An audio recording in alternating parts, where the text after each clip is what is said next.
Welcome to Luca and Miguel. Enjoy the video. You start by exporting a Webgl build from Unity, choose a compression method and the appropriate build system.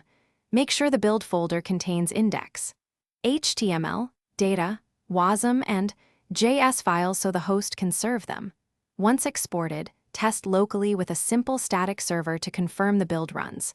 You do not need a full CI yet. Instead, ensure file sizes and compression settings are correct, so uploads and server configuration are straightforward later.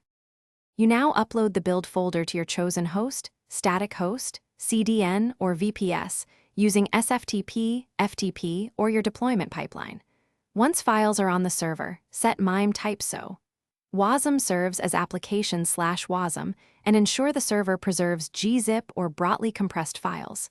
Make sure HTTPS is enabled and CORS allows your origin if embedding the build elsewhere. After that, set cache control for long-lived assets while allowing index.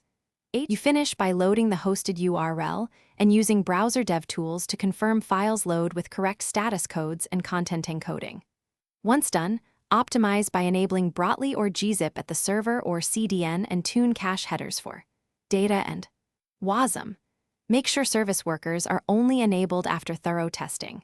If something goes wrong, check console errors first. Often the issue is missing MIME types or incorrect compression. That single check resolves most playback failures. Thanks for watching and please subscribe. It's the best investment you'll ever make.